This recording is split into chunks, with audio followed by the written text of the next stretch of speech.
Hello students, company कायद्याचे घटक या विषयाच्या मागील व्हिडिओमध्ये आपण कंपनी कायद्याचे घटक यातील प्रकरण क्रमांक 1 पाहिलेले आहे की ज्यामध्ये आपण कंपनी कायद्याचा परिचय करून घेतलेला आहे. कंपनी कायद्याच्या या प्रकरण क्रमांक 2 मध्ये आपण कंपनीची स्थापना व नोंदणी याचा अभ्यास करणार आहोत. यामध्ये आपण कंपनीच्या स्थापनेमध्ये असणारी प्रवर्तन अवस्था, प्रवर्तकाची कायदेशीर स्थिती, नोंदणी प्रक्रिया, दस्तऐवजे व नोंदणी, प्रमाणपत्राचे परिणाम, भांडवल उभारणी, व्यवसाय प्रारंभ दाखला इथपर्यंत पहा विद्यार्थी मित्रांनो. प्रवर्तन, कंपनीची नोंदणी, भांडवल उभारणी, व्यवसाय प्रारंभ दाखला ह्या सर्व कंपनीच्या स्थापनेतील अवस्था आहेत. यानंतर आपण काही दस्तऐवजे की जी कंपनीच्या स्थापनेमध्ये महत्त्वाची भूमिका बजावतात त्याचा आपण अभ्यास करणार आहे. यामध्ये आपण घटनापत्रक, नियमावली आणि माहितीपत्रक यांचा अभ्यास करणार आहोत. सर्वप्रथम आपण कंपनीची स्थापना व नोंदणीतील अवस्था पाहूयात. कंपनीची स्थापना व नोंदणीतील अवस्था. अनेक व्यक्ती एकत्र येऊन कंपनीची स्थापना करतात. ही एक महत्त्वाची प्रक्रिया आहे. स्थापनेतील विविध अवस्था पार पाडल्यानंतर कंपनीची रीतसर स्थापना केली जाते. याला कंपनीचे प्रवर्तन असे म्हणतात. लक्षात घ्या विद्यार्थी मित्रांनो, ज्यावेळेस अनेक व्यक्ती समान उद्दिष्टाने एकत्र येऊन एखाद्या कंपनीची स्थापना करण्याचा निर्णय घेतात किंवा ती कंपनी कशी असेल याचा विचार करतात, त्या कंपनीची प्रत्यक्ष स्थापना करण्यासाठी प्रयत्न करतात, ती जी अवस्था आहे त्या अवस्थेला प्रवर्तन अवस्था असं म्हणतात. कंपनी स्थापनेसाठी ज्या व्यक्ती पुढाकार घेतात, कदाचित ही एक व्यक्ती असू शकते किंवा व्यक्तींचा समूह असू शकते, त्यांना प्रवर्तक असे म्हटले जाते. कंपनीचे प्रवर्तक हे कंपनी स्थापन करण्यासाठी व्यवसायाची योजना तयार करतात. आपले मित्रमंडळी, नातेवाईक, हितसंबंधी यांना भागभांडवल खरेदीचे आवाहन करत असतात. व्यवसायाचा दाखला मिळविण्यासाठी घटनापत्रक, नियमावली यांची नोंदणी अधिकाऱ्याकडे करतात. व्यवसायाचा स्थापन केल्याचा दाखला मिळाल्यानंतर लगेच व्यवसाय सुरू करतात. मात्र खाजगी कंपनीला हा व्यवसाय लगेच सुरू करता येतो आणि सार्वजनिक कंपनीला मात्र आणखीन एक दाखला मिळवावा लागतो की ज्याला आपण व्यवसाय प्रारंभ दाखला असे म्हणतो. आणि हा व्यवसाय प्रारंभ दाखला त्यांनी किमान भागभांडवलाची उभारणी केल्यानंतरच त्यांना दिला जातो. हे सर्व आपण प्रकरण क्रमांक 1 मध्ये पाहिलेलं आहे. कंपनी स्थापनेमध्ये विविध अवस्था येतात. यामध्ये एकूण 5 अवस्था आहेत की ज्यामध्ये कंपनीची प्रवर्तन अवस्था, कंपनीची नोंदणी प्रक्रिया, नोंदणी अवस्था, किमान भांडवल उभारणी अवस्था आणि व्यवसाय प्रारंभ दाखला. यापैकी या 2 कंपनीची नोंदणी प्रक्रिया आणि नोंदणी अवस्था ह्या एकमेकाशी रिलेटेड असणाऱ्या अवस्था आहेत. यापैकी एक अवस्था आपण पाहणार आहोत. आज या व्हिडिओमध्ये आपण कंपनीची प्रवर्तन अवस्थेचा फक्त अभ्यास करणार आहोत. बाकीच्या ज्या कंपनीच्या अवस्था आहेत त्यामध्ये कंपनी नोंदणी प्रक्रिया, नोंदणी अवस्था, किमान भांडवल उभारणी अवस्था आणि व्यवसाय प्रारंभ दाखला याचा अभ्यास आपण पुढील व्हिडिओमध्ये करणार आहोत. आता या ठिकाणी आपण प्रवर्तन अवस्थेचा अभ्यास करूयात. प्रवर्तन अवस्था ही कंपनीच्या स्थापनेतील पहिली अवस्था आहे. यामध्ये एक किंवा अनेक व्यक्ती एकत्र येऊन व्यवसाय सुरू करण्यासाठी विचार विनिमय करतात. एखादा व्यवसाय सुरू करण्याची संधी शोधल्यानंतर व्यवसायाचे स्वरूप, व्यवसायाचे ठिकाण, लागणारे भांडवल, मनुष्यबळ, यंत्रसामुग्री इत्यादी बाबींचा विचार करतात. एखादी कंपनी वास्तव्यास आणण्यासाठी जे कष्ट घ्यावे लागतात ती अवस्था म्हणजे प्रवर्तन अवस्था असे म्हणता येऊ शकतात. आपल्या व्यवसायामध्ये अधिकाधिक नातेवाईक, मित्रमंडळी, गुंतवणूकदार यांना ते आवाहन करतात, भांडवल उभारणीसाठी सहभाग त्यांचा करून घेतात आणि यासाठीचे जे प्रयत्न करतात तो प्रवर्तक असतो. हे लक्षात घ्या विद्यार्थी मित्रांनो. आता प्रवर्तन अवस्था हे पाहत असताना प्रवर्तन म्हणजे काय नक्की याची व्याख्या पाहणं सुद्धा उचित ठरतं. व्यवसाय करण्यासाठी विविध संधींचा शोध व त्या अनुषंगाने पैसा, मालमत्ता, व्यवस्थापकीय व्यक्ती या सर्वांचे एखाद्या संस्थेने संघटन करून त्याद्वारे नफा मिळविण्याच्या प्रयत्नांना प्रवर्तन असे म्हणतात. बघा, या व्याख्येमध्ये काय सांगितलेलं आहे, व्यवसाय करण्यासाठी विविध संधींचा शोध घ्यायचा आहे. लक्षात घ्या, ज्यावेळेस आपण एखादा व्यवसाय करण्याचा विचार करतो, आज मी तुम्हाला विद्यार्थी मित्रांना विचारते की जर तुम्हाला व्यवसाय करावयाची संधी असेल किंवा व्यवसाय करावयाची इच्छा असेल तर तुम्ही कोणता व्यवसाय निवडणार? आज बरेचसे पर्याय तुमच्यासमोर आहेत. मग त्यातील नवीन संधी काय आहेत की ज्याचा फायदा हा आपल्याला जास्तीत जास्त होऊ शकतो, अशा संधींचा शोध तुम्हाला घ्यायचा आहे. आणि मग नुसत्या संधींचा शोध नाही तर त्यासाठी लागणारा पैसा असेल, जागा असेल, मालमत्ता असेल किंवा त्या व्यवसायाचं व्यवस्थापन करण्यासाठी पेशा म्हणून स्वीकारणारा व्यवस्थापक असेल, या सर्वांचं तुम्हाला एकत्रीकरण घडवून आणावं लागतं. पैसा, तुम्ही ज्यावेळेस 11वीला कॉमर्स घेतलं त्यावेळेस तुम्ही शिकलेला आहात की एखादा व्यवसाय सुरू करण्यासाठी भूमी, भांडवल, श्रम संयोजन ह्या 4 गोष्टी महत्त्वाच्या असतात. म्हणजे साहजिक एक कंपनी ज्यावेळेस तुम्ही सुरू करता किंवा कंपनीची स्थापना करता त्यावेळेस या बाबींचा सुद्धा विचार करणं हे पर्यायाने इथे आलंच आहे. या सर्वचे एखाद्या संस्थेत संघटन करून त्याद्वारे नफा मिळवण्याच्या प्रयत्नांना प्रवर्तन असं म्हटलं गेलेलं आहे. कंपनी कायदा 2013 मध्ये प्रवर्तन करणारा व्यक्ती म्हणजे प्रवर्तकाबद्दल काही उल्लेख करण्यात आले आहे. ज्या व्यक्तीचे नाव माहिती पत्रकात तसेच कंपनीच्या वार्षिक अहवालामध्ये दिले असते तिला प्रवर्तक असे म्हणतात. म्हणजेच जी व्यक्ती व्यवसायाची स्थापना करण्यासाठी प्रयत्न करते तिचे नाव व्यवसायाच्या माहिती पत्रकात दिले गेलेले असते, व्यवसायाच्या वार्षिक अहवालामध्ये दिले गेले असते, त्या व्यक्तीला प्रवर्तक असे म्हणतात. प्रवर्तक हा व्यवसायावर कंपनीचा संचालक म्हणून किंवा कंपनीचा भागधारक म्हणून प्रत्यक्ष किंवा अप्रत्यक्षरित्या नियंत्रण ठेवीत असतो. बऱ्याच वेळा कंपनीचे कामकाज हे त्या प्रवर्तकाच्या सल्ला व सूचनेनुसार चालू असते. कंपनीचे संचालक कंपनीच्या प्रवर्तकाकडून सल्ला घेण्याचे काम करतात. संचालक मंडळाला ज्यावेळेस अडचणी निर्माण होतील त्यावेळेस सल्ला देण्याचे काम प्रवर्तक करीत असतो. आता प्रवर्तकाला प्रवर्तनाच्या अवस्थेमध्ये काय कार्य करावी लागतात याचा आपण अभ्यास करणार आहोत. प्रवर्तनाच्या अवस्थेत प्रवर्तकाला करावी लागणारी कार्य, यामध्ये सर्वप्रथम विविध संधींचा शोध घेणे. प्रवर्तक नेहमीच नवीन व्यावसायिक संधींच्या शोधात असतात. अफाट कल्पनाशक्ती असलेल्या व्यक्तीला एखाद्या मोक्याच्या क्षणी एखादी संधी सापडते. यामध्ये नवीन तंत्रज्ञान असेल, नवीन वस्तू असेल किंवा एखादा व्यवसाय हा पूर्वीचा जो आहे तो खरेदी करून त्यामध्ये अधिकाधिक बदल करून तो व्यवसाय नव्याने चांगल्या पद्धतीने प्रस्थापित करणे, अशा अनेक कल्पना त्याच्याकडे उपलब्ध असतात आणि ह्या कल्पनांचा शोध घेण्याचे काम हे प्रवर्तकाला करावे लागते. यानंतर जो प्रवर्तक आहे तो प्रवर्तक दुसऱ्या अवस्थेमध्ये म्हणजे त्याला प्रवर्तन अवस्थेमध्ये करावं लागणारं दुसरं कार्य आहे तपशीलवार माहिती गोळा करणे. ज्यावेळेस तो एखाद्या नवीन संधीचा शोध घेतो त्यावेळेस शोध घेतला म्हणजे प्रवर्तकाचे काम संपत नाही. जे नवीन संधी त्याने शोधलेली आहे त्या नवीन संधीची लाभदायकता किती आहे, व्यावहारिक दृष्टिकोनातून ती नवीन संधी खरंच फायदेशीर ठरणार आहे का, त्याच्या कल्पनेचे किंवा ज्या संधीचा शोध त्याने घेतलेले आहेत त्या प्रत्येक संधीचा त्याने तपशीलवार व्यावहारिक दृष्टिकोनातून अभ्यास करणं गरजेचं असतं. त्याने त्याच्या वेगवेगळ्या कसोट्या वापरून त्याचं वर्णन करणं गरजेचं असतं.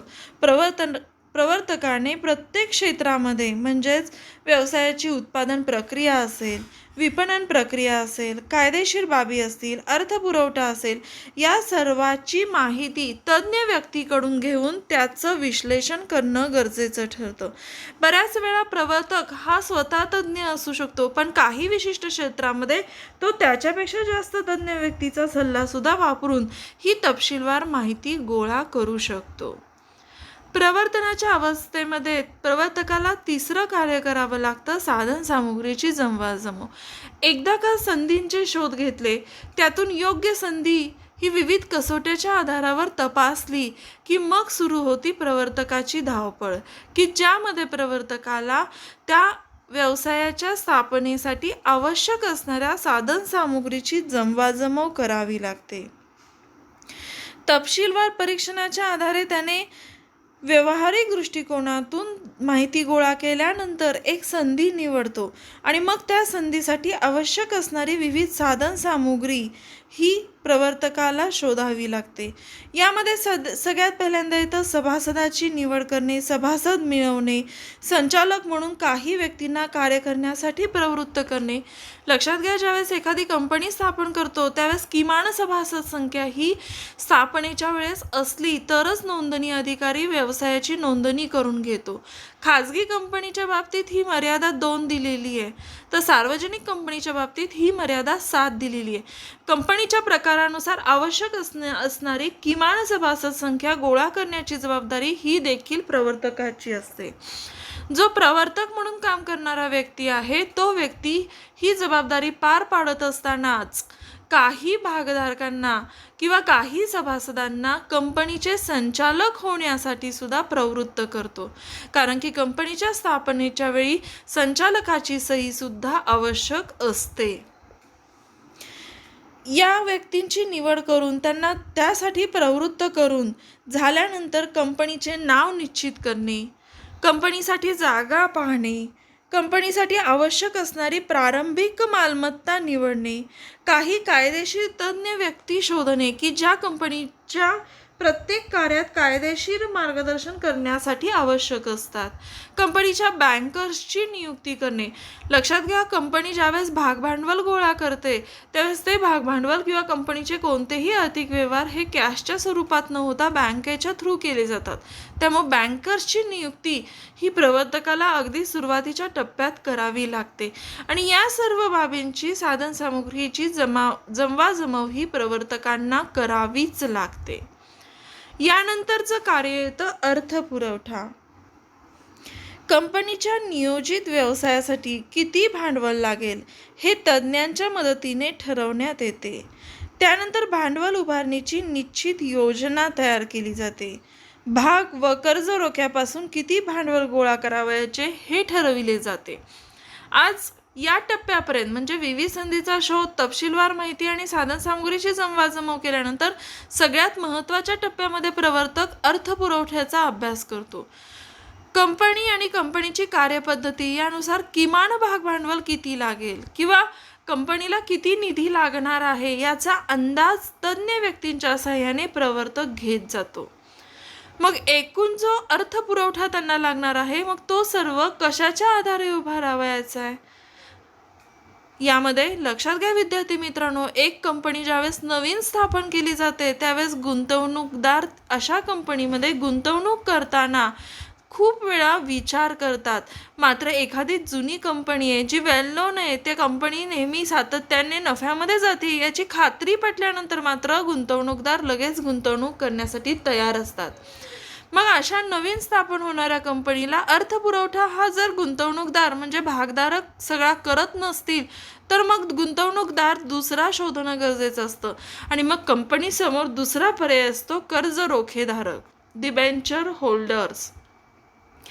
मग आता याचं अलोकेशन या प्रवर्तकाला करावं लागतं की आपण भाग भांडवलामध्ये किती अर्थपुरवठा गोळा करायचा आहे आणि कर्ज रोख्यामध्ये किती करावयाचं आहे. या सर्व बाबींचा विचार प्रवर्तकाला या टप्प्यामध्ये किंवा या प्रवर्तनाच्या अवस्थेमध्येच पूर्ण करावा लागतो. यानंतर आहे दस्तऐवजे तयार करणे. कंपनीची ज्यावेळेस स्थापना करावयाची असते त्यावेळेस कंपनीला नोंदणी अधिकाऱ्याकडे काही महत्त्वाची दस्तऐवजे सादर करावी लागतात. या महत्त्वाच्या दस्तऐवजामध्ये कंपनीचे घटनापत्रक, नियमावली, माहितीपत्रक, काही प्रारंभिक कराराचे मसुदे किंवा भाग विम्याचा करार असेल, या सर्वांचा समावेश येतो. आता घटनापत्रक, नियमावली किंवा कंपनीचे माहितीपत्रक याचा अभ्यास आपण या प्रकरणाच्या शेवटी करणारच आहोत. मात्र घटनापत्रक आणि नियमावली जोपर्यंत कंपनीची तयार होत नाही तोपर्यंत कंपनीची नोंदणी सुद्धा होऊ शकत नाही, हे लक्षात घ्या. कंपनीला काही प्रारंभिक करार करावे लागतात आणि या प्रारंभिक करारामध्ये कंपनीची जमीन खरेदी करणे, कंपनीसाठी कर्ज घेणे यासारखे प्रारंभिक करार की जे करार हे कंपनीच्या प्रवर्तकाला करावे लागत असतात. म्हणून अशा कराराचे मसुदे किंवा मॅटर ज्याला आपण म्हणतो ते तयार करण्याचे काम देखील प्रवर्तकालाच करावे लागते. हे सर्व दस्तऐवजे तयार केल्यानंतर कंपनीची नोंदणी अवस्था सुरू होते.